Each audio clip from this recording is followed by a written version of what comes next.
Muy buenas tardes a todos. Congresista Omar Chejade, presidente de la Comisión de Constitución y Reglamento del Congreso de la República. Señores congresistas Carmen Omonte, Mirta Vázquez y Gino Costa, que está en camino. Señora Sara Brombart, representante de la Fundación Frederick Ebert, y todos aquellos que nos acompañan, ¿no?, a través del Internet.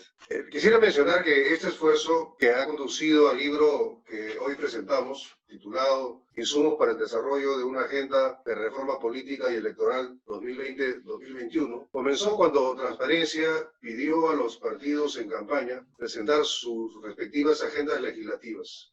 10 partidos respondieron a nuestro llamado. Los partidos cuyos congresistas nos acompañan esta tarde con sus comentarios están entre ellos. En una reunión posterior, tras las elecciones, donde participaron los partidos que habían obtenido presencia en el Parlamento, se ratificó el consenso sobre la necesidad de dar una norma que permitiera ampliar el plazo para aprobar reformas que pudieran aplicarse a las elecciones del año 2020. En dicho sentido, es muy importante que ese compromiso se haya concretado mediante la Ley 31010, norma que está reproducida en el libro que presentamos. Del mismo modo, Transparencia y la Fundación Ebert han recogido las propuestas de los partidos e identificado puntos donde habría cierto consenso sobre las reformas. El libro recoge esos insumos y los pone a disposición del Parlamento, en particular de la Comisión de Constitución y Reglamento. Finalmente, en el contexto de la emergencia sanitaria que vivimos, también han sido incluidas algunas sugerencias sobre la agenda de reformas que nos permitan asegurar que las elecciones del año 2021 sean seguras, justas y competitivas. Así, en el capítulo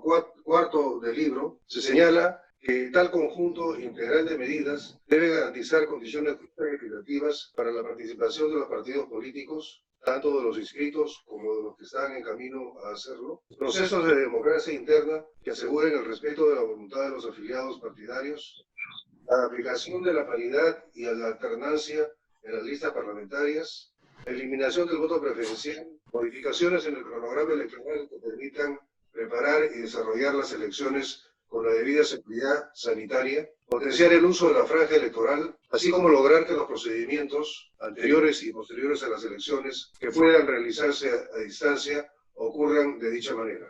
Todo lo señalado debe realizarse avanzando a la vez con otras reformas, como la exclusión de candidaturas con condenas penales por delitos graves en primera instancia, garantizar el voto en el extranjero, facilitar el voto a sectores vulnerables o en condiciones especiales, atender la reforma de la inmunidad parlamentaria, así como mejorar la regulación y la fiscalización del financiamiento político. Así pues, resulta indispensable que el Parlamento Nacional, las autoridades electorales, los partidos políticos, el Gobierno Nacional, los demás actores involucrados trabajen en forma coordinada con el fin de ofrecer las condiciones para un proceso electoral ejemplar el año 2021. Y a continuación, el libro presenta un cuadro con las principales cuestiones a considerar para garantizar unas elecciones seguras, justas y competitivas, así como el texto de diversos proyectos de ley que se presentan como insumos para un posible trabajo legislativo. En el corto tiempo disponible y en las circunstancias dramáticas que nuestro país está viviendo, esto sin duda constituye un enorme desafío para el Congreso y para todos aquellos involucrados en llevar adelante estas reformas que aseguren, como hemos dicho, unas elecciones justas y ejemplares el próximo año. Desde Transparencia manifestamos nuestro deseo y al mismo tiempo nuestra confianza en que nuestros congresistas, particularmente la Comisión de Constitución y Reglamento, que tendrá principalmente a su cargo esta tarea, puedan realizar en el corto tiempo disponible esa labor y finalmente podamos llegar pues a las elecciones del próximo año en las mejores condiciones posibles. Formulamos votos en ese sentido y deseamos éxito en los trabajos, al mismo tiempo que desde Transparencia continuamos poniéndonos a disposición para todo aquello que podamos ser útiles en ese cometido. Muchas gracias y muy bienvenidos nuevamente. Muchas gracias, Alan. Ahora vamos a escuchar las palabras también de Sara Brombart, que es representante de la Fundación Ebert en el Perú, que ha coeditado esta publicación. Adelante, Sara, por favor. Gracias, Iván. Muchas gracias, embajador Wagner. Muy buenas tardes a todos los y las congresistas distinguidos que nos acompañan hoy y también a los y las participantes que estén con nosotros por la próxima hora. Mi reconocimiento también va a Francisco Mamani por el trabajo realizado así como a Iván Lanegra, secretario general de la Asociación Transparencia, y también a mi colega Raúl Checo, director de proyectos de la Fundación Friedrich Ebert. ¿Por qué una organización extranjera como la nuestra, en este caso una fundación alemana, se interesa por cuestiones políticas en el mundo? En Kenia, en Sri Lanka y en este caso en Perú. Quiero subrayar que Alemania tiene un sistema de fundaciones políticas que están aliados en su pensamiento político a distintos corrientes políticos. En el caso de la FES es la socialdemocracia y el movimiento sindical. Ninguna fundación alemana funciona como una fundación del partido, ni funcionamos, ni financiamos ningún partido, ni en Alemania ni en el mundo. Más bien creamos que los valores de la socialdemocracia, libertad, justicia social, solidaridad, son valores internacionales y buscamos crear puentes entre países para más entendimiento internacional.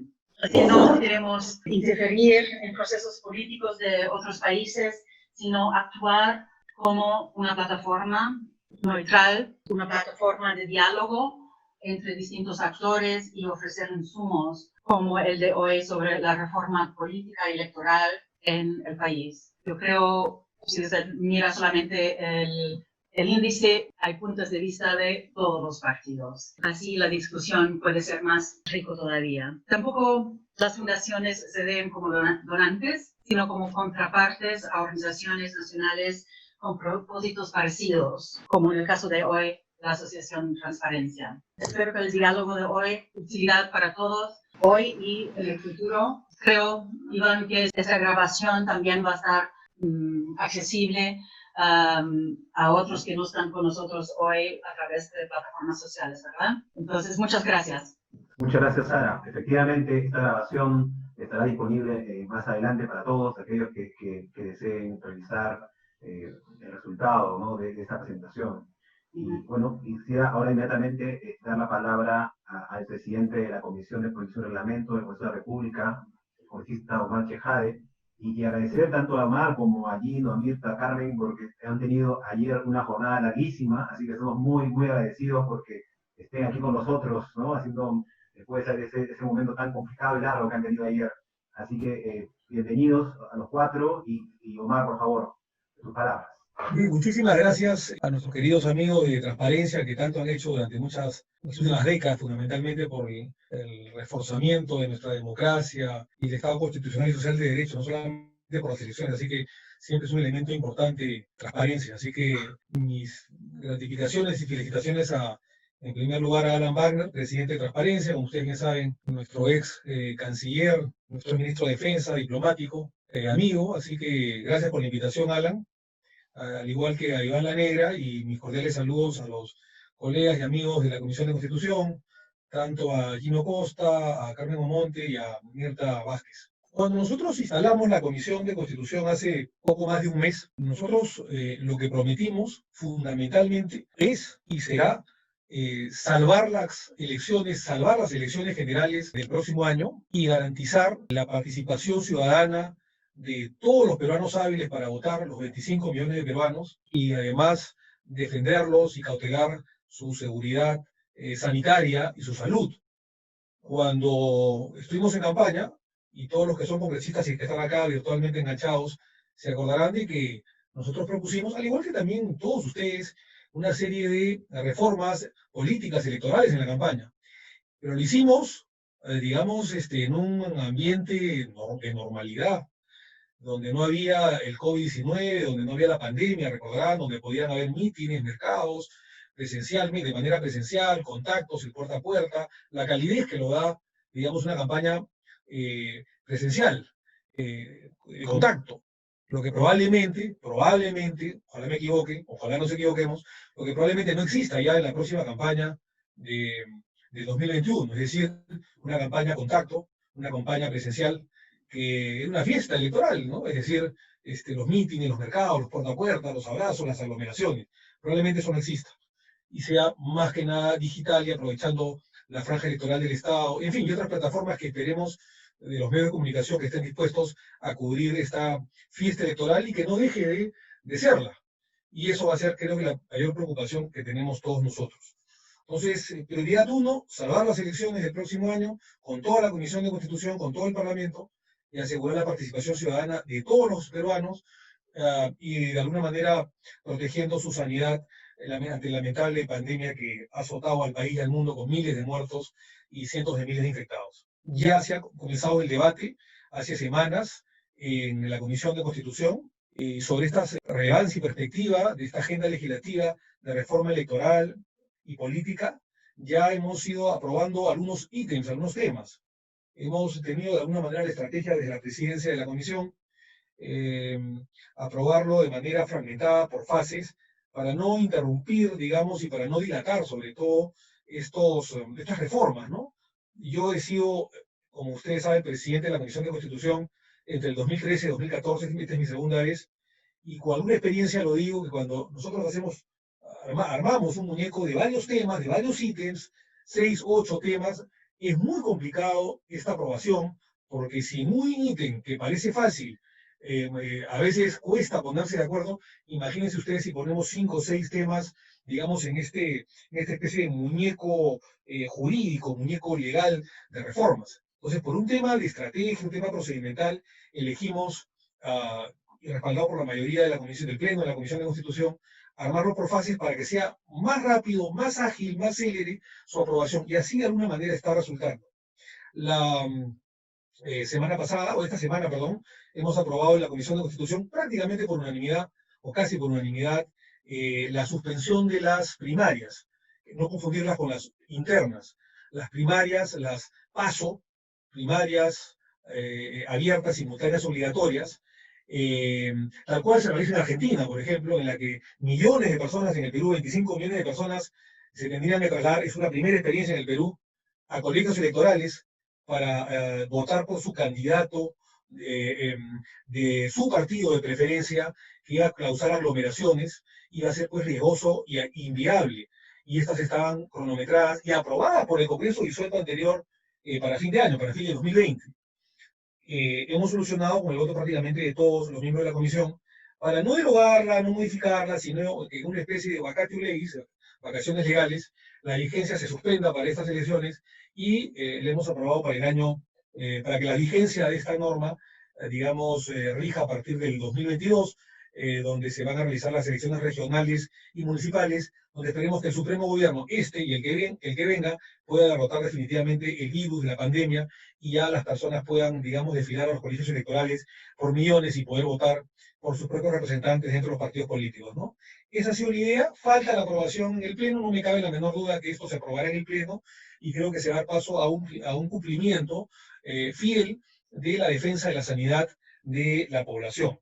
En algún momento, el 2022 retornará la PASO y será una modificatoria importante por primera vez vista en el país que reforzará la democracia dentro del Perú. Lo segundo es las famosas internas. Independientemente de lo que sea, evidentemente va a haber un segundo predictamen que queremos aprobarlo. Independientemente de ello, el día de hoy están vigentes las internas dentro de los partidos políticos, que sería a través de un militante, un afiliado, un voto. Eso es lo que ha quedado ahorita. Sin embargo, hay un dictamen de muchos proyectos, 10, 12 proyectos, en la que quieren ratificar ello con algunas otras reformas. Otros quieren, digamos, que sea por delegados, otros quieren que los partidos políticos elijan sus propios sistemas, es decir, por un militante un voto o a través de lista de delegados. También está el tema del voto electrónico, no presencial, en el caso de las primarias por un afiliado un voto, que es lo que recomienda, digamos, las autoridades electorales, tanto el jurado como la OMPE, y algunos politólogos o opinólogos, especialistas en el tema. Ese es un tema que lo estamos viendo y finalmente la mayoría de votos en la comisión es la que, digamos, decidirá finalmente el sistema. A mí me simpatiza mucho, particularmente el afiliado un voto, el militante un voto, porque entiendo que es parte del fortalecimiento democrático de los partidos políticos. Sin embargo, todo va a depender de la cantidad de decisiones de las bancadas, de los partidos. Digamos, es igual de democrático que los partidos también decidan por delegados. Digamos, este es un tema que se va a debatir, se va a analizar, y ya se escuchó a muchos de los voceros, portavoces de las diversas bancadas, pero lo importante es que se realice con transparencia, lo importante es que se realice de manera democrática, lo importante es que no existan, pues, cúpulas partidarias que quieran de alguna manera interferir o impedir la democracia de los partidos políticos y de los militantes de los partidos políticos. Por eso es que son sistemas, digamos, que se van a tener que complementar, y que finalmente la democracia dentro del Congreso de la República decidirá. Yo soy el coordinador, el que puedo agendar, digamos, los temas, ver los temas, los predictámenes, orientar de alguna manera la agenda dentro de la comisión, pero mi voto es uno solo, ¿no? De los 21 o 24 miembros de la Comisión de Constitución, y le costará tanto a Guillín o a Carmen o a Mirta que la conducción de la mesa directiva de la Comisión de Constitución es muy democrática y tolerante, y finalmente los votos son los que mandan a la hora de aprobar los predictámenes. Dicho eso, también es cierto de que dentro de la relevancia de la Comisión de Constitución está la paridad y alternancia de género, que es un proyecto casi multipartidario, y que la próxima semana lo tenemos agendado el predictamen para poder votarlo. Es, además, hay que decirlo, este es un proyecto de ley que ya fue aprobado, que ya se convirtió en ley en el Congreso disuelto pasado, y no me dejará mentir mi amigo Gino Costa. Este es un proyecto que ya ha sido aprobado. El tema es que ha sido aprobado de manera gradual. Es lo que yo, la verdad, que lo entiendo muy poco, ¿no? ¿Por qué no se aprobó en el Congreso disuelto para que esto, digamos, se pueda aplicar de manera al 100% en las elecciones del año 21? Entonces, lo que se quiere de alguna manera, y lo que queremos la mayor parte de bancadas, es que esta vigencia, a diferencia de las PASO, que se suspende hasta el 22, acá al revés, que no la paridad y la alternancia de género, la paridad de alternancia de género no sea gradual hasta el 2031, que no sea 40% esta vez, 45% en 2026 y 50% recién en 2031. La idea es adelantar su vigencia para que el 2021 sea una paridad total de participación, no de representación, sino de participación, que es la paridad y alternancia de género en la lista de hombres y mujeres al Congreso de la República. Y hay bancadas que también piensan de que esto debería ser también para las planchas o fórmulas presidenciales de presidente y vicepresidente de la República. Dicho esto, también concordamos con la eliminación del voto preferencial, que traería mayor meritocracia dentro de los partidos políticos. Esta es una vieja aspiración que lamentablemente muchos de los congresistas de otros congresos pasados, me tocó a mí presentar la eliminación del voto preferencial como proyecto mío en 2013, 2014, pero los propios congresistas, no todos, pero la mayoría, se oponían porque se creen hijos del voto preferencial. Este es un tema, una idea que hay que cambiarla dentro de la estructura electoral partidaria. Se habló mucho y en campaña, efectivamente, había que modificar el artículo 10 de la Ley Orgánica de Elecciones, con referencia al tiempo que se podía hacer la reforma electoral, porque el 16 de marzo juramentamos el primer día de estado de emergencia, y ese día prácticamente juramentamos casi de madrugada, nos quedamos hasta las 4 o 5 de la mañana. Y no solamente fue juramentación, como fue un día anómalo de estado de emergencia, de cuarentena, de pandemia, tuvimos que aprobar sobre la marcha la ley que nos quitaba el sueño durante la campaña, que era derogar esa norma para permitir una flexibilización dentro de la reforma electoral. Porque además la ley electoral te decía de que no se podía hacer ninguna reforma después del año anterior a la elección del año 21. O sea, solamente se podía hacer una reforma hasta el 10 de abril de este año. Y juramentamos el 16 de marzo, o sea, teníamos 25 días apenas, con una época de pandemia, y para hacer plenos virtuales o comisiones virtuales de constitución y plenos después para aprobar una reforma, era imposible hacerlo. Entonces, con este proyecto de ley que nació de Acción Popular, me parece, lo aprobamos en el pleno rápidamente, exonerando el trámite de comisiones, como es obvio, y vamos a tener hasta 6 meses antes de la elección, es decir, perdón, 6 meses después de la aprobación del proyecto, es decir, hasta el mes de septiembre, hasta el 16 de septiembre, tendríamos plazo para hacer las reformas electorales que tanto estamos necesitando, sobre todo en una época extraordinaria de emergencia por el COVID-19 y la época de la pandemia. Estamos de acuerdo con la exclusión de candidatos por delitos graves con sentencia en primera instancia. Ese es un tema que también se está analizando dentro de la comisión. Yo soy uno de los proyectantes de 5 o 6 proyectos de ley sobre la eliminación de la inmunidad parlamentaria. Yo fui uno de los autores de esa ley en el año 2011, junto con Javier Descanseco, que en paz descanse, sobre la eliminación de la inmunidad parlamentaria, eliminación total además. Sin embargo, incluso mi bancada, a esa época, el Partido Nacionalista, se oponía en su mayoría, y la vocería misma de esa época, a eliminar la inmunidad parlamentaria, Yo ya he expuesto este proyecto hace 2 semanas en el seno de la comisión, que la mejor inmunidad parlamentaria es el buen comportamiento de los mismos congresistas de la República, y se alusión a un modelo como el colombiano, donde hay eliminación total de la inmunidad parlamentaria desde el año 91 con la nueva Constitución Política de Colombia, que a raíz, como consecuencia de la elección de Pablo Escobar, conocido narcotraficante de dicho país hermano, se blindó, siendo representante de la Cámara Baja colombiana, de la inmunidad parlamentaria. A raíz de eso, Colombia cortó la inmunidad parlamentaria, tanto de inmunidad de arresto como inmunidad de proceso, y es una de las mejores democracias, uno de los mejores parlamentos que hoy existe en el hermano país de Colombia. También quiero señalar de que hay otros proyectos que son parte de esta reforma electoral y que además democratizan al país, como por ejemplo la creación del Distrito Electoral número 27, por lo que tanto luchamos nosotros en la primera vez que fui presidente de la Comisión de Constitución del 2013 y 2014, en el que en nuestra Comisión de Constitución ese año, 2014, aprobamos que los peruanos en el extranjero puedan tener su propio distrito y tengan por lo menos entre 2 a 3 representantes adicionales a los que manda la Constitución, y que esos representantes vivan en el exterior. Lamentablemente, si bien tuvo mucho eco casi mayoritario en la Comisión de Constitución, se bloqueó en el Pleno por intereses de algunos partidos que no querían ceder sus jurisdicciones a los peruanos en el exterior, que dicho sea de paso son más de 3 millones según la Cancillería. Sancionar el transfugismo parlamentario también es un viejo anhelo nuestro. Entiendo que el Tribunal Constitucional se pronunció al respecto. Sin embargo, creo que habrían otras fórmulas, digamos, a lo mejor menos draconianas, pero que marquen un antes y después de lo que debe ser la real composición que el soberano, o sea, el pueblo ha decidido, y que esta no sea cambiada por, digamos, decisiones personales o intereses subalternos.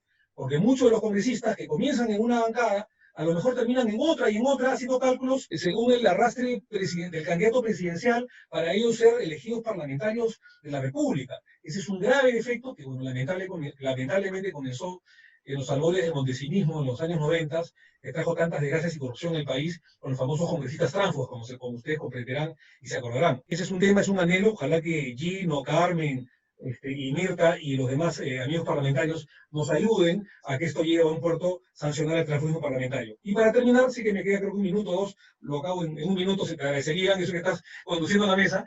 De mi parte es un viejo anhelo, y creo que también de todos ustedes, o de la mayor parte de ustedes, que para mí la madre de todas las reformas políticas es la reinstauración del Senado de la República, la reinstauración de la bicameralidad. No podrá haber un Congreso con importantes leyes, con calidad de leyes, que cuando no exista, digamos, la doble cámara, cuando no existe el Senado de la República.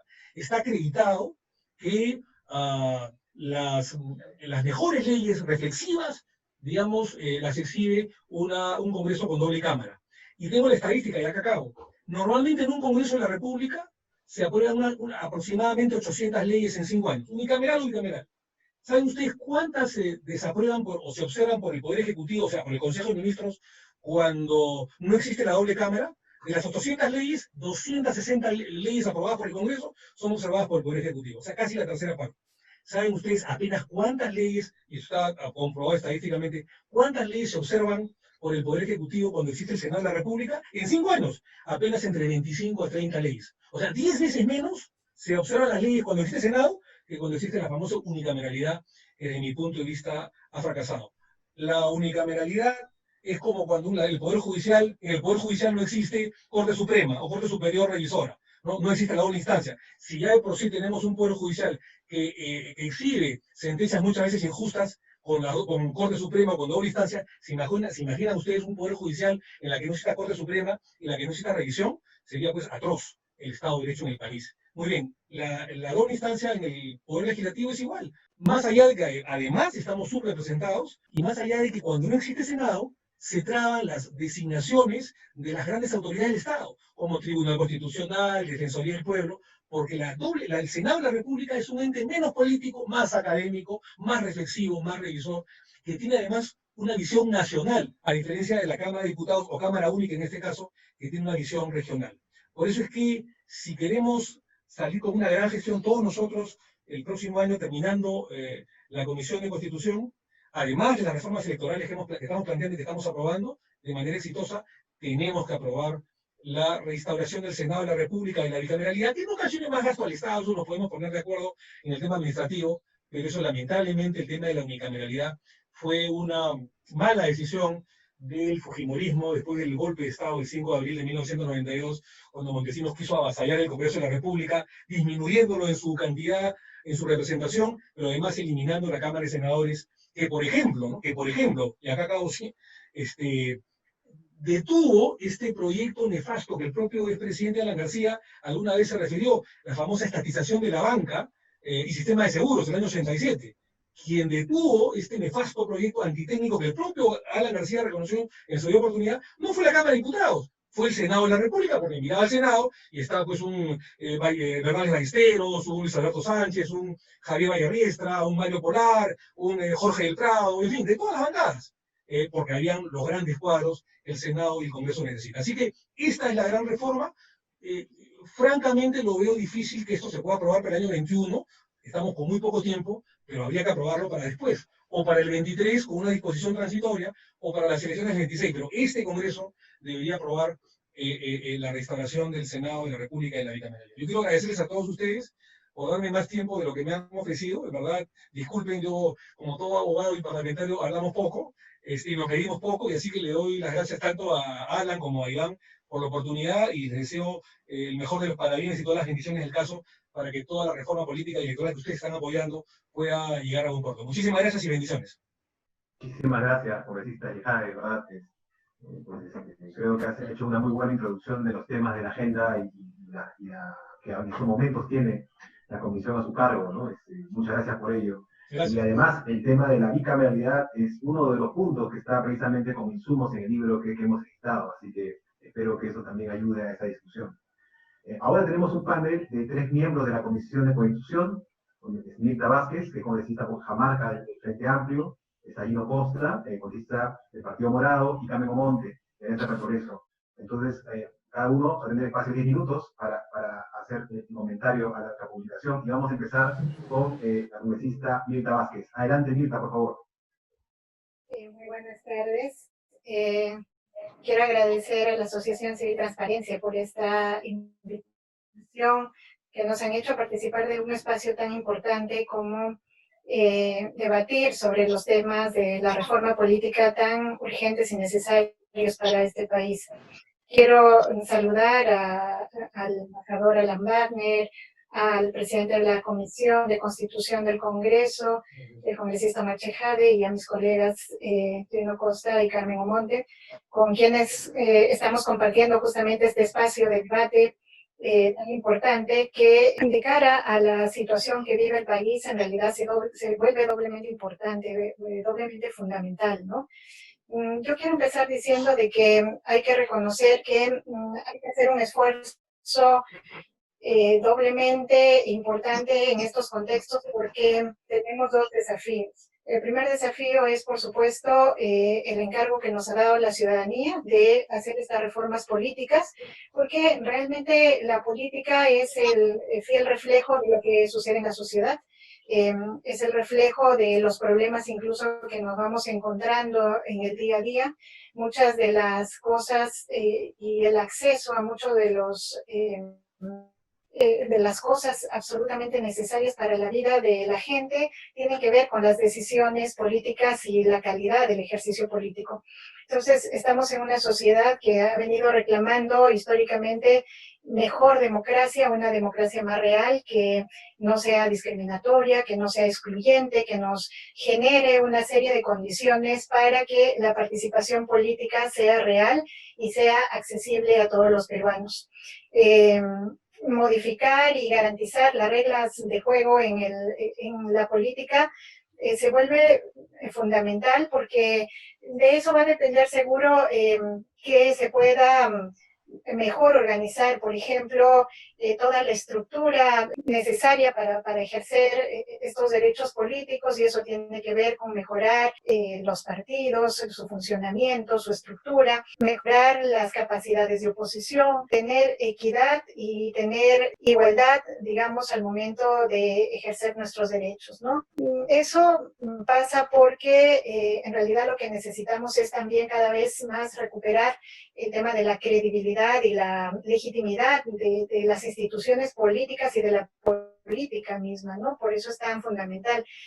Digamos en cuenta de que este es uno de los objetivos fundamentales.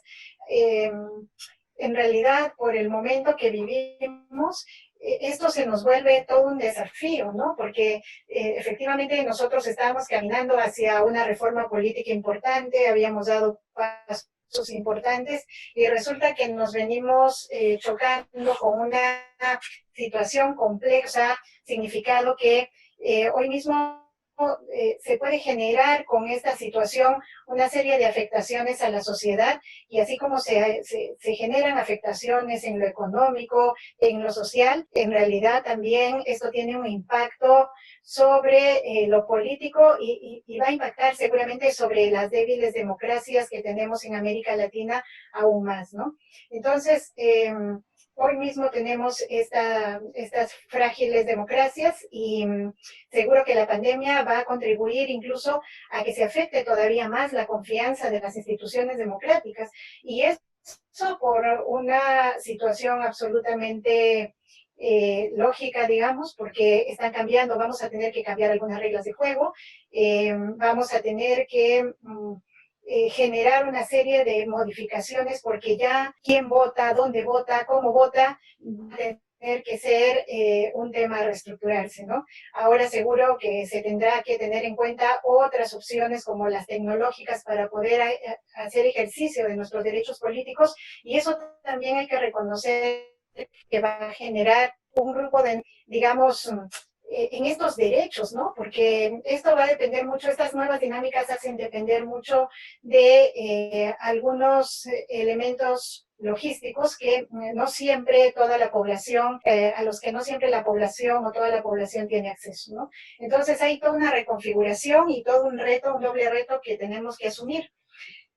Dicho esto, yo quiero decir que tengo que agradecer que la Asociación Civil Transparencia haya hecho este esfuerzo por generar un instrumento que nos puede ayudar en esta discusión, en este debate.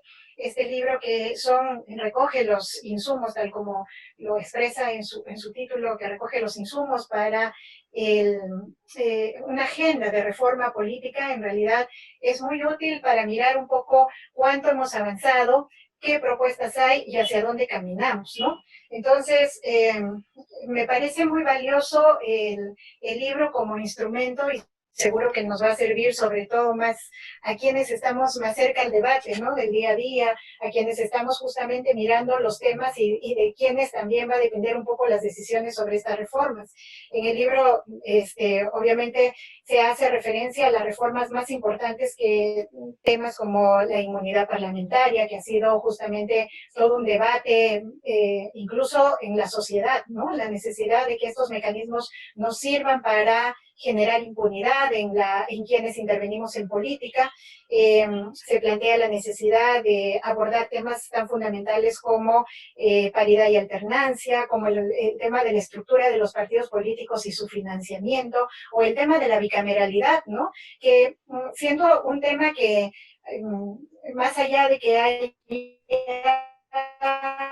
es un tema muy siendo, digamos, desechado por el voto popular. La gente no quiere volver a este sistema porque para la gente de manera, digamos, intuitiva, esto le representa una doble carga al Estado y entonces no se ha visto todavía la verdadera importancia de tener esta suerte de doble instancia, como lo decía Omar, ¿no? Y la importancia de tener y de consolidar estructuras más sólidas para tomar decisiones. Por eso pasa la bicameralidad, ¿no? Entonces, en el libro se está planteando esta suerte de temas tan fundamentales y se hace, por supuesto, toda una recopilación de los principales proyectos de ley que se han ido presentando en torno a estos temas fundamentales y a otros en general que van presentando los partidos políticos. políticos, ¿no? Y sí, a mí me parece muy útil y necesario tener a la mano este abanico que se ha ido presentando y se ha ido construyendo con todas las propuestas que se vienen lanzando desde los diferentes partidos y que sin duda todas tienen un aporte bastante importante e interesante, ¿no? Yo quiero decir que hay algunos temas que al Frente Amplio nos han ido seguro preocupando un poco más, donde tenemos algunas propuestas. Hay parte de nuestras propuestas que no están recogidas en el libro porque es por, digamos, responsabilidad nuestra, ¿no? Han entrado un poco tarde, pero ya están en la Comisión de Constitución y seguro en algún momento vamos a entrar también a debatirlas. Pero el Frente Amplio, por ejemplo, está con una propuesta también sobre el tema de inmunidad parlamentaria, que la mayoría de partidos políticos están presentando una alternativa para este tema. Comentarles brevemente que a nosotros nos parece muy válida las posiciones y las posturas que existen respecto, que van desde la eliminación de la inmunidad parlamentaria hasta una suerte de regulación de la misma por intermedio de otros organismos. En el Frente Amplio hemos apostado por una propuesta a lo mejor un poco más, si se quiere, un poco desafiante, ¿no? Porque nosotros sí que valoramos, hemos hecho mucho una reflexión sobre la importancia de la inmunidad parlamentaria como una institución que ha jugado un rol fundamental en las democracias históricamente y que ha impedido que muchas veces haya injerencia sobre un poder tan importante como el legislativo, ¿no?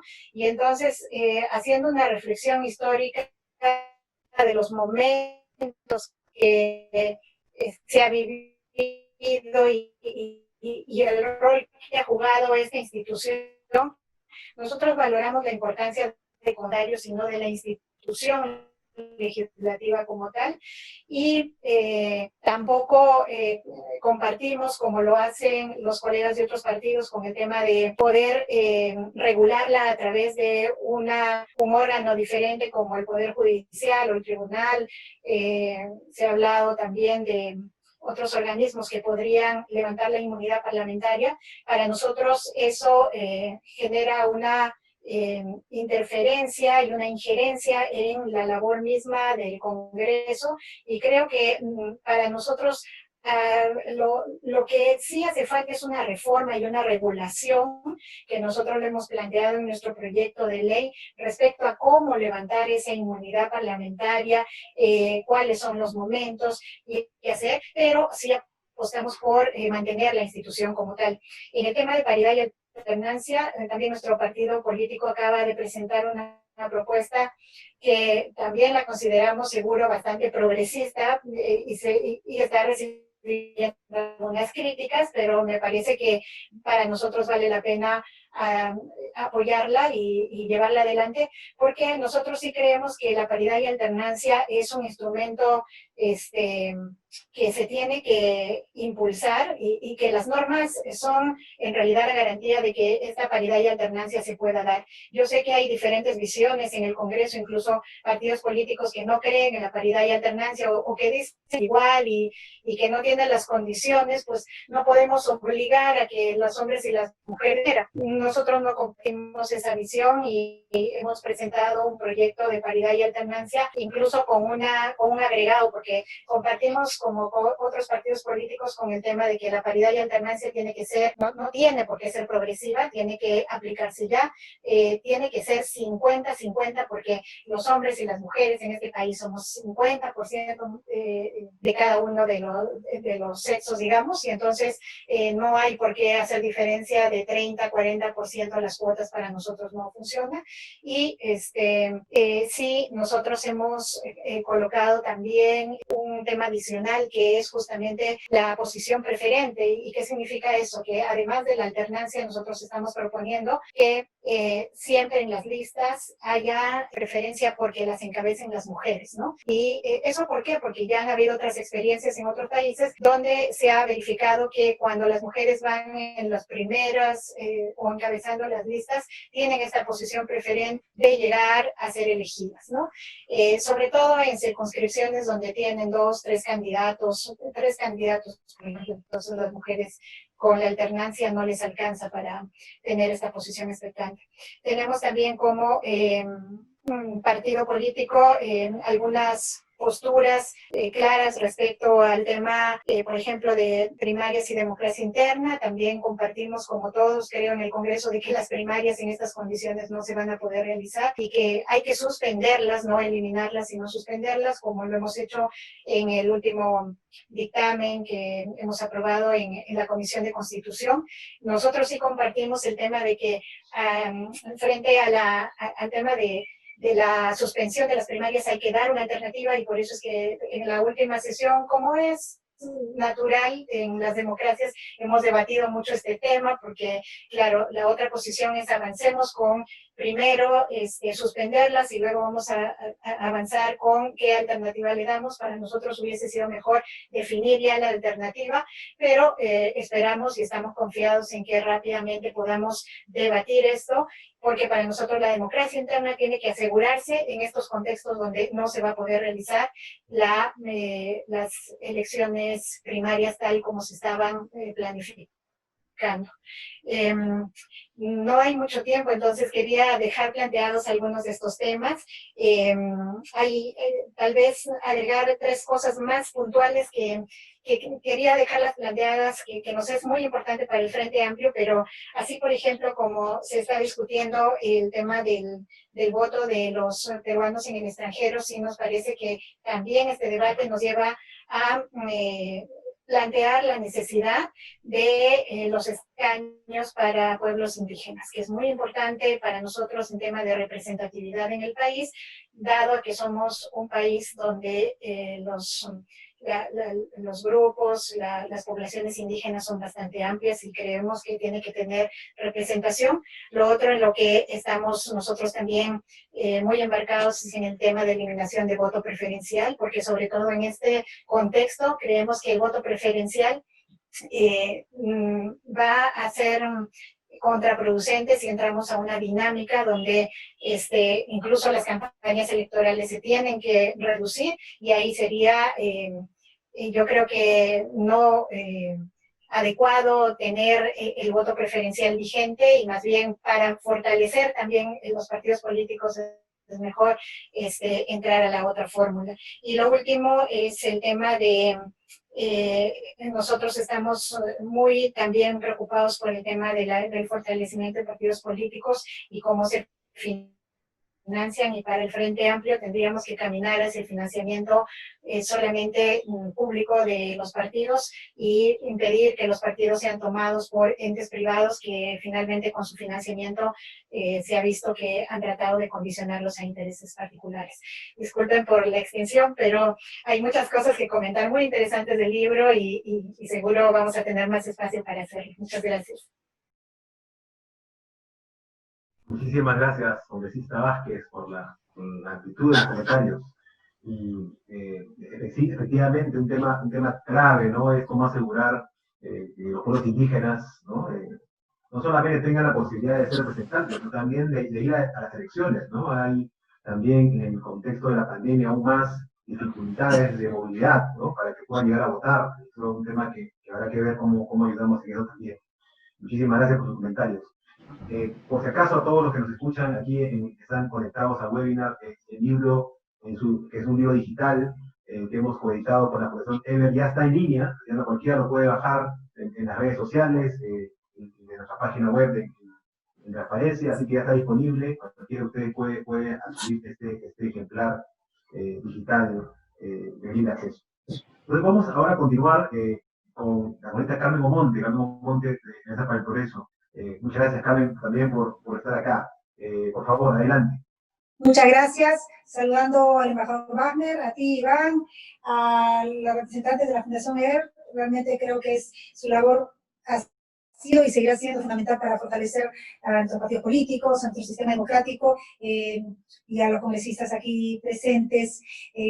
Creo que voy a hacer un comentario muy breve porque lo que estamos trabajando, y coincide con lo que ya habíamos hablado en otras reuniones por la Comisión de Constitución que preside muy bien Omar Shejade y que ya lo expuso. Creo que estamos dando muestras como Congreso, como Comisión, de que estamos cumpliendo con el rol que se nos exige, cumpliendo con los planteamientos que hicimos en la campaña y estamos detrás de todo ello. Y como bien decía Omar, separando por temas en lo posible para que no se aglutinen en una propuesta que abarca de todo un poco y que finalmente terminan no representando la voluntad mayoritaria, ¿no? Porque terminan sumando diversos criterios, diversos puntos, y creo que el manejo que se da en la Constitución es bastante saludable.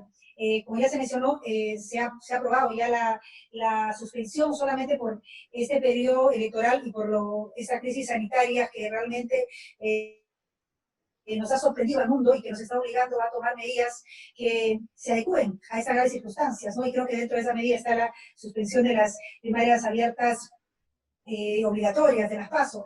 Ya estamos avanzando en ello, está bastante encaminado en la discusión de la eliminación de inmunidad, que es un compromiso de Alianza para el Progreso, y en general de la mayoría de las bancadas, y eso es importante, que la mayoría estamos alineados con un mismo horizonte, ¿no?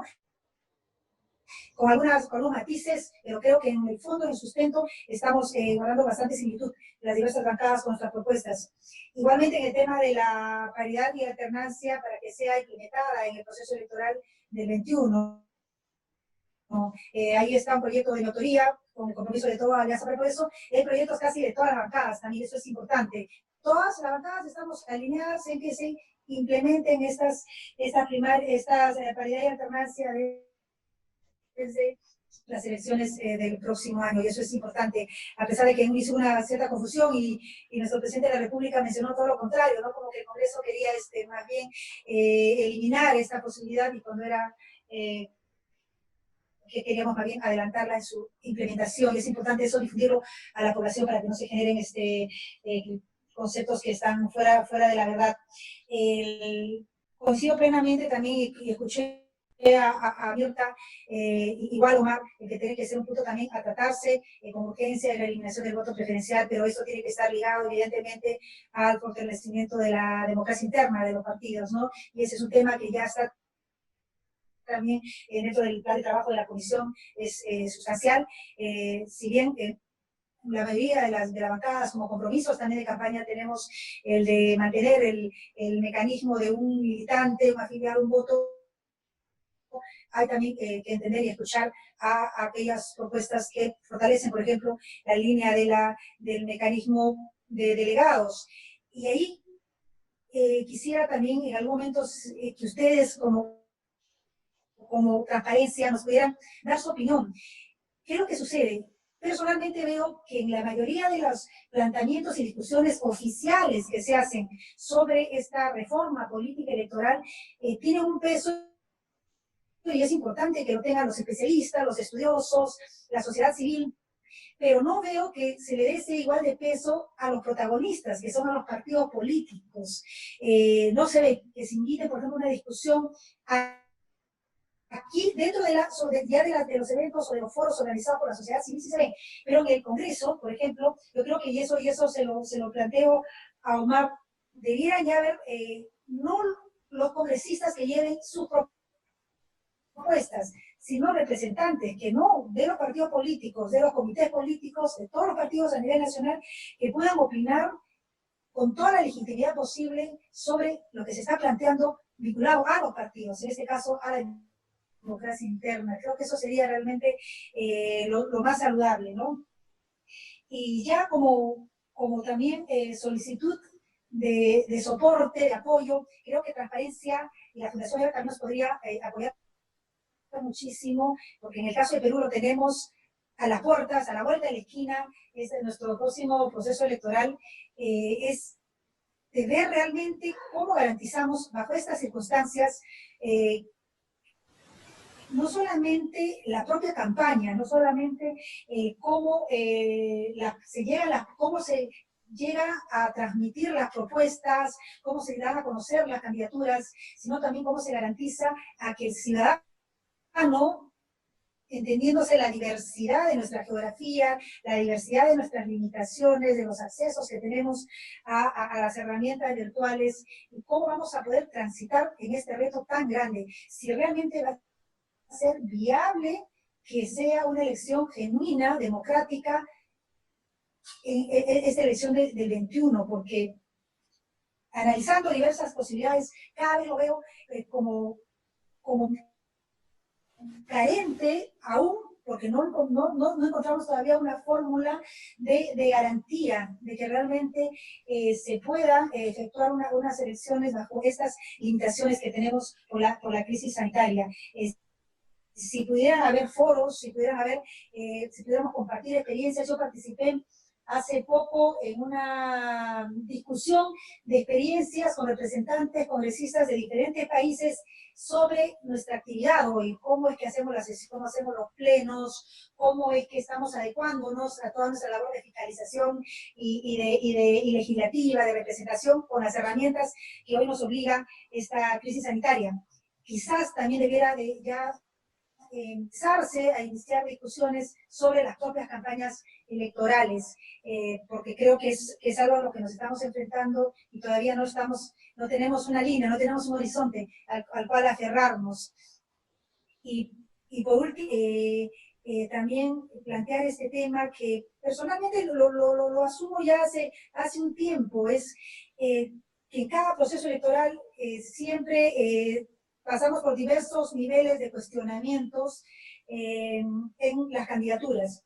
Cuando se inscribe un candidato durante la campaña o cuando ya es elegido, ya como miembro del Congreso, frente a sus declaraciones juradas, a la transparencia o no de aquello que informa al ciudadano a través de las diferentes reglas de juego que se han ido dando y se han ido cada vez haciendo más amplias, y que realmente creo que limita mucho no solamente la fortaleza de un partido político que se ve sacudido cuando hay un cuestionamiento a una candidatura determinada, o ya cuando está dentro del Congreso a la propia institución, ¿no? Y ya entran a tallar los cuestionamientos, o si es un tema en la que intervenga la Fiscalía o la Comisión de Ética.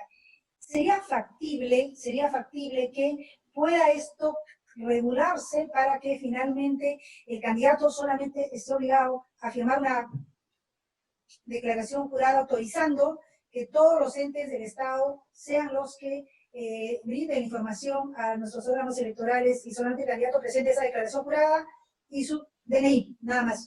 Y ya sea el Poder Judicial, ya sea el Ministerio Público, la Policía, ya sea la SUNAT, los registros públicos, etcétera, los que se encarguen de brindar esa información a los organismos electorales, ¿no? Y la única obligación del candidato sea autorizarlo, porque siempre vamos a estar sujetos a estos cuestionamientos que debilitan mucho las campañas a los candidatos, a los partidos, y después también al Congreso, si que ya han sido elegidos, y después nos enteramos que no se dijo algo, se ocultó algo, y que finalmente también hacen mella en nuestra democracia, que es lo que intentamos salvaguardar y proteger. Entonces, muchas gracias, esa sería mi participación, y siempre dispuesta a colaborar con ustedes, que ya nos apoyan bastante. Muchísimas gracias, congresista Omonte, muchas gracias por la intervención. Precisamente, ojalá que ayude, en el libro hay una referencia al tema de cómo mejorar el tema de la hoja de vida, y creo que coincide mucho con lo que usted propone, es decir, con la posibilidad de que más bien el Estado, ¿no? Prácticamente deje lista de declaración, ¿no? Para que nosotros, los que queremos, digamos, eventualmente hacer política, sencillamente llenan pues la hoja con una firma y ya está, ¿no? No requiere más, no cargar en manos del Estado, ¿no? La información que ellos mismos tienen, ¿no? Digamos, el procedimiento prestado. Entonces, muchas gracias nuevamente, Carmen, por tu participación. Iván, 10 segundos nomás.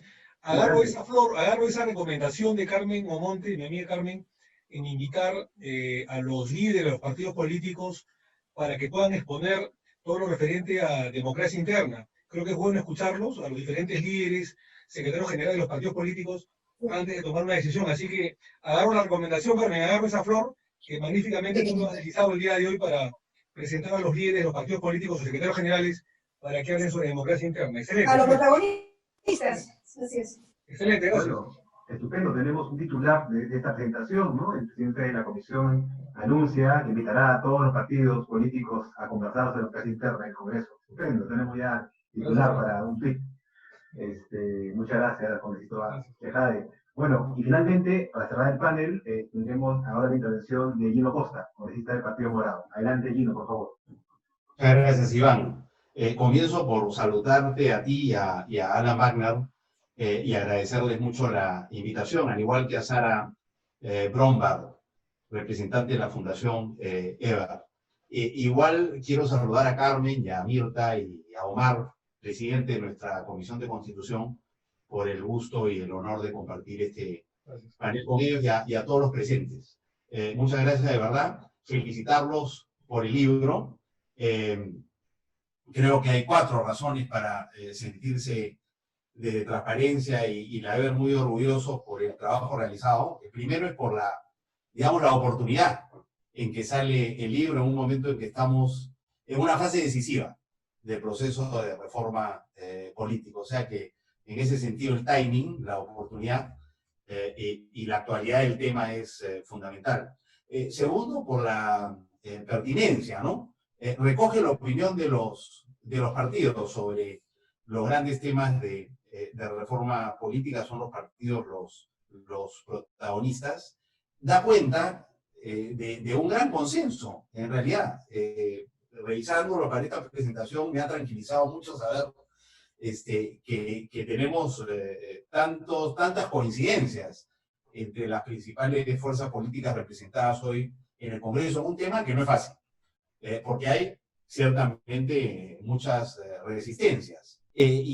Por ejemplo, el trabajo realizado da cuenta de que 5 de las 9 bancadas actualmente representadas por el Congreso en su momento, en medio de la campaña electoral, suscribieron un compromiso de sacar adelante, digamos, las reformas políticas. Sin entrar en los detalles, pero con los componentes de la reforma que conocemos hoy y que estamos discutiendo.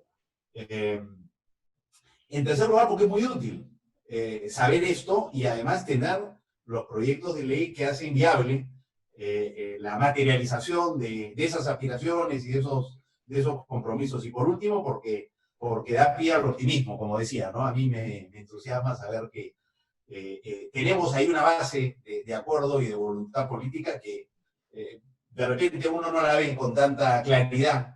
Y no es que eso signifique que ya está la reforma política, pero digamos, tenemos un punto de partida bien importante para hacerla posible, ¿no?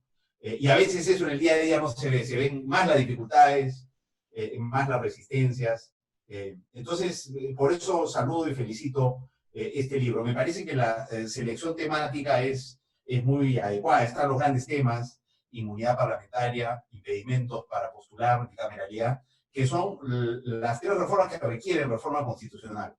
Y esta es una de las cosas que a mí me preocupa, el tiempo que tenemos para hacer la reforma. Pero me refiero a eso después.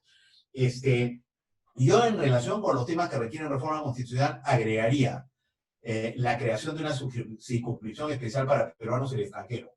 Podemos darle representación a los peruanos en el extranjero sin hacer reforma constitucional, podemos, pero a costa de quitarle a Lima 2 representantes. Entonces, creo que lo ideal sería poder hacer reforma constitucional para eso. Esas son las reformas constitucionales que están en la agenda. Felizmente no son muchas, pero claro, bicameralidad es un paquete muy grande, dentro del cual además está un tema que no se visibiliza acá y que yo quería visibilizar. Es decir, es una de las 3 ausencias que yo veo y que haría hacer notar, no para decir que el listado es incompleto, sino para recordar que también hay otros temas que no aparecen, a primera vista por lo menos, en esta selección temática que es bien completa.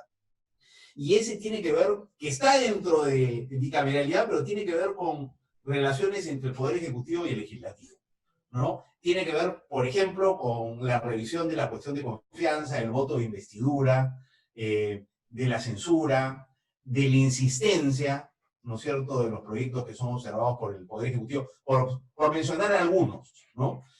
Asuntos muy importantes y de mucha actualidad a la luz de las dificultades en las relaciones entre el Ejecutivo y el Legislativo que hemos tenido con este Congreso disuelto y que estamos teniendo con el actual Congreso. Y que probablemente, dificultades que probablemente se presenten en el futuro. Entonces, esa es una de las ausencias que quería hacer notar. Luego está, por supuesto, paridad y alternancia, financiamiento, hojas de vida y medidas para facilitar el sufragio de grupos vulnerables y hacer el sufragio en general más fácil, ¿no? Entonces, hacer notar que democracia interna, a la cual se ha referido Omar, es un tema que no está visibilizado en esto porque, claro, surge como tema cuando tenemos que suspender las PASO, ¿no? Si no hubiera sido necesario suspender las PASO, entonces ese no sería hoy día un tema, pero el primer tema que tenemos en la agenda de la Comisión de Constitución es democracia interna, porque ya suspendimos las PASO, pero entonces ahora ¿cómo los partidos seleccionan a sus candidatos? Y entonces hay que ir a las internas. Entonces, ¿qué características tienen esas internas? Vamos al sistema tradicional donde los partidos decidían si es por delegados o por una elección abierta o por una elección cerrada con un militante en voto. Así ha venido funcionando hasta ahora. O como se plasmó en la reforma política que era, bueno, esas elecciones pueden hacerse, en el debate de la reforma política, quiero decir, se deberían hacer organizadas por los organismos electorales, un militante, un voto, y ahora para la pandemia los organismos electorales han propuesto el voto electrónico no presencial, con paridad y alternancia. O sea, paridad y alternancia es parte de ese paquete, ¿no? Este es el primer desafío que tenemos en el debate de la comisión, e incluso ha sido tema de discusión entre nosotros, porque yo he planteado, oye, si vamos a suspender las PASO, ¿por qué de una vez no discutimos con qué la vamos a reemplazar? Mejor hagamos un paquete integral. Y la estrategia seguida por el presidente de la comisión ha sido, no, vamos paso a paso. Y creo que lo que él quiere ver ahora es paridad y alternancia, y, bueno, digamos, él manda porque él preside la comisión. Yo veo ciertos riesgos en esa estrategia, pero confío en que nos va a llevar al mismo destino. Y el último tema que solo quería hacer notar, porque me parece bien relevante también, este asunto que tiene que ver con las dificultades en la relación de ejecutivo y legislativo y que no aparece en el listado, que es un conjunto de reformas que tienen que ver con calendario electoral. Por ejemplo, esta idea de tener solo 2 procesos electorales generales. Uno, digamos, en el 2021 y uno a mitad de periodo. Y ajustar el mandato de los gobernadores y los alcaldes, pasarlo de 4 a 5 años y hacerlo que las elecciones vayan en el periodo, digamos, entre elección general y elección general de presidente y de Congreso. Con lo cual se ordena el panorama electoral. Pero más importante, el otro tema es el que tiene que ver con la renovación por mitades del Congreso. Que si lo hubiéramos tenido, de repente no terminábamos en la disolución del Congreso, porque esa elección nos hubiera oxigenado el clima y hubiera permitido dotarnos de un nuevo Congreso, sin un proceso tan traumático como este. Entonces, ahí hay por lo menos dos temas que no sé si habrá tiempo. Y el otro, que también me parece muy relevante, a la luz de mi experiencia como congresista estos años, donde la confrontación entre poderes sigue siendo, me parece, demasiado intensa, ¿no? Es la propuesta que hace la Comisión de Alto Nivel para la Reforma Política, presidida por Fernando Tuesta, que es, oye, para darle al Ejecutivo la mayor representación parlamentaria posible, hagamos que la elección al Parlamento coincida con la segunda vuelta de la elección presidencial, que es un poco el modelo francés. El modelo francés en realidad es la elección al Congreso viene después de la elección presidencial. O sea, cuando tú ya sabes quién es tu presidente, votas por tu representante al Congreso para que lo ayude o lo fiscalice, pero en general ese esfuerzo lo que permite es darle al presidente una representación que quizá de otra manera no tendría. Es decir, Macron, que con la justa tenía un partido recién creado, si hubiera ido a las elecciones al Congreso antes de que la gente supiera que él iba a ser presidente, seguramente no tenía la mayoría que hoy día tiene, que le permite gobernar. Entonces, este es un modelo, una propuesta interesante que bien resistida por los políticos en realidad, porque los políticos sienten que eso va a reducir la representación política. En Francia no la ha reducido, hay 8 partidos, pero claro, cada elección se concentra la votación principalmente en 2 partidos, y eso va cambiando. En estas elecciones son 2 los partidos, en las siguientes serán 2 distintos, en fin, pero tiene ese inconveniente, digamos. Pero en términos de la gobernabilidad, creo que es una buena fórmula. Me parece que lo interesante de la reforma política es que es una reforma que está madura, ¿no? Y quiero mencionar algunas de las razones por las que creo eso, y voy a terminar señalando cuáles son las dificultades, ¿no? A pesar de la madurez. Uno, tenemos los proyectos de ley ahí en la mesa, y ustedes los están, digamos, eso es la otra cosa útil, que acompañan al libro, ¿no es cierto?, los proyectos sobre todos estos temas. O sea, el asunto está ahí para meter gol, digamos, del Congreso. No hay que hacer los proyectos de ley, ya están. Y están maduros, los hemos discutido en la campaña electoral, se han venido trabajando en el Congreso, ya hemos hecho una primera etapa de reforma política. Omar ha participado en otra etapa de reforma política. Él, como presidente de la Comisión de Constitución, sacó adelante, nos los ha contado, la bicameralidad en el año 14. O sea, este es un proceso que tiene 15 años de maduración, al igual que la reforma judicial, digamos. Y en el caso de otra manera no se explicaría que Fernando Tuesta, con Milagros Campos, con Martín Tanaka y las dos colegas que los acompañaron, Paula Muñoz y me olvido el nombre de la quinta, ellos digamos, en 2 meses produjeron un largo informe con proyectos de ley. Algo parecido le ocurrió a Alan Wagner en la comisión que presidió para la reforma judicial, y estuvieron 12 días y presentaron 9 proyectos de ley. Es decir, son temas cuya maduración viene a lo largo de muchos años. Y claro, eso no significa que haya un gran consenso con las propuestas, pero son temas, muchos de ellos, que están maduros, como por ejemplo el tema de la bicameralidad. Es una pena que eso no se pudiera haber aprobado. Entonces, esa es una razón. La segunda, por eso decía que la Comisión Tuesta no hubiera podido en 2 meses presentar 12 proyectos de ley si es que estos no eran temas que ya estaban muy, muy trabajados, sobre todo entre especialistas, es verdad. Segundo, que es una reforma donde todos pueden ganar, ¿no? Porque yo creo que hay un gran consenso de que necesitamos hacer cambios para tener una mejor representación, para tener menos corrupción en el ámbito de la política, y es urgente hacerlo, ¿no? Hay un importante número de partidos comprometidos, y en el caso específico de este Congreso tenemos figuras como la de Omar Chejade, que digamos tiene un compromiso con la reforma, y resulta que es el presidente de la Comisión de Constitución. O sea, hay muchas razones por las cuales deberíamos ser muy optimistas sobre esta reforma. Ahora, ¿cuál es el problema que yo veo? El problema principal es un problema de tiempo, porque esta legislatura termina, me parece, la tercera o cuarta semana de junio. Se puede extender, pero solo se puede extender hasta el 4 de julio, porque la nueva legislatura comienza el 5 de julio. Entonces, en relación con las reformas constitucionales, si queremos hacerlas para que se apliquen para las próximas elecciones, hay que hacerlas en 4 semanas. Inmunidad parlamentaria, impedimentos, eventualmente ver lo de peruanos en el extranjero. Y claro, hay que ver bicameralidad. Yo sé que el criterio del presidente de la comisión es que la reforma sobre bicameralidad tenemos más tiempo, porque la podríamos aprobar en la segunda legislatura del año y confirmar, digamos, ratificar en la primera del año 21, para que entre en vigencia el 2026 o a fines del 2022. Esa es quizá la razón por la cual el presidente de la comisión no está tan preocupado con los tiempos como yo. Aún así, esas 3 reformas constitucionales, peruanos en el extranjero, impedimentos y inmunidad parlamentaria, no son temas fáciles. No lo fueron en el Congreso anterior, y a pesar de los consensos, puede ser complicado.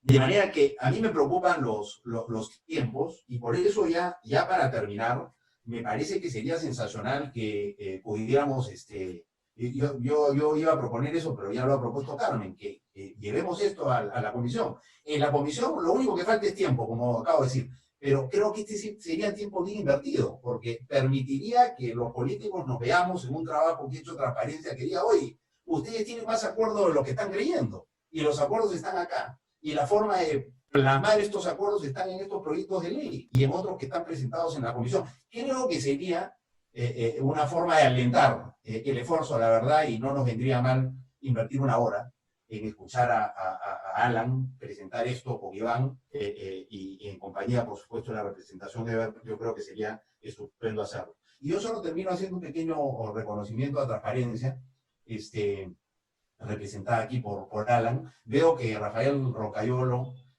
fundador de Transparencia y también secretario ejecutivo, buen número de años, entre el 95 y el 2012 tuvo un rol muy protagónico. Están los dos presentes. Y yo quisiera decir que el digamos, el papel de transparencia ha sido muy importante. Yo recuerdo el esfuerzo que se hizo hace pocos años de desarrollar una suerte de agenda de reformas institucionales. Me acuerdo que se llamó las 32 propuestas. Con conjunto de representantes y especialistas de sociedad civil que propusieron reformas judiciales, que han sido recogidas y que hoy día están en agenda del Congreso también, reformas políticas, reformas de la administración pública. O sea que Transparencia no solo se dedicó a observar las elecciones y a garantizar que no nos la robaran, que fue su labor inicial, y la cumplió muy bien, sino que ha ido madurando para evolucionar, digamos, hacia una suerte de institución de sociedad civil con capacidad de propuesta, ¿no? De reformas institucionales. Y muchos de los grandes temas que hoy día discutimos, como la reforma judicial y política, es el resultado de este trabajo, y me parece muy oportuno aprovechar la oportunidad para, digamos, dar cuenta del reconocimiento desde la política a este esfuerzo de una organización de sociedad civil como Transparencia. Gracias. Muchas gracias, Gino. Muchísimas gracias, Gino, por tus palabras. Creo que Alan Wagner y yo creo que estamos muy agradecidos por ello. Ahora, solamente ya para cerrar la reunión, quisiera pues empezar agradeciendo la presencia de todos los que han hablado el día de hoy, todos los que han hecho uso de la palabra. Muchísimas gracias, ¿no?, por el tiempo y por la voluntad de avanzar en esta reforma tan compleja, ¿no? Yo solo quiero digamos, recoger ya algunos de los pedidos que ustedes mismos han realizado. Está Sara Brombar ahí y Alan Wagner escuchándonos, así que voy a aprovechar para comprometerlos de alguna medida también a ese esfuerzo. Este tema de discutir la manera de hacer campaña en tiempos de COVID-19, creo que es un tema en el cual Transparencia puede colaborar, es decir, ir recogiendo experiencia de otros países que ya están pasando por proyectos, por procesos electorales, y ver qué es lo que necesitamos hacer, qué necesitamos hacer para garantizar elecciones que sean seguras y también al mismo tiempo que sean competitivas, o sea, que haya una campaña efectiva. Y dar propuestas, ¿no? Y como ha dicho Gino, esa es una labor que también toca a la sociedad civil, ¿no? No solamente observar, sino también dar propuestas, ¿no? Plantear ideas, y creo que los políticos y el Congreso pues le tocará recogerlo, ¿no? Evaluarlo, analizarlo, ¿no? Son insumos que ponemos aquí. Es sin duda un tema importante, ¿no? Y lo otro, que es parte también de lo mismo, es cómo garantizar al ciudadano, a la ciudadana, que pueda informarse, que pueda formar bien su voluntad electoral en ese contexto también de la pandemia, porque es el otro lado, ¿no? El ciudadano, digamos, ya no va a poder ir al meeting, quizá, pero cómo se va a enterar, cómo se va a informar adecuadamente de lo que pasa en las propuestas, en las políticas que se plantean, ¿no? ¿Cuál va a ser la manera de lograrlo? Sin duda hay un trabajo de Transparencia y la Fundación EVER seguramente, ¿no? Podremos colaborar. Tenemos mucho trabajo por delante. Entonces ya estamos bien por fuera del tiempo previsto inicialmente, pero creo que ha sido una discusión que valió mucho la pena. Y muchísimas gracias. El libro está disponible para todos, para todas las personas que quieran recoger sus contenidos, y pues es un aporte de nosotros, ¿no? De la Fundación Fides EVER y de Transparencia para el trabajo a favor del país. Pues muchas gracias a todos los que nos han estado siguiendo también en línea. Muchísimas gracias por su participación, y pues esperemos vernos muy pronto. Y pues Gino, Mar, Mirta, Carmen, cuando deseen, por favor, estamos a su disposición para colaborar en ese proceso. Gracias. Muchísimas gracias. Gracias, Iván. Gracias, Alan. Gracias, Iván. Gracias a todos. Muchísimas gracias. Chao. Muchas gracias a todos ustedes. Ha sido una estupenda sesión de la cual han salido además cosas bastante concretas, ¿no? Que avanzan sobre los insumos que contiene el libro, y confiamos mucho en la orientación que Omar le va a imprimir a la Comisión de Constitución para tener resultados oportunos con miras a las elecciones del próximo año.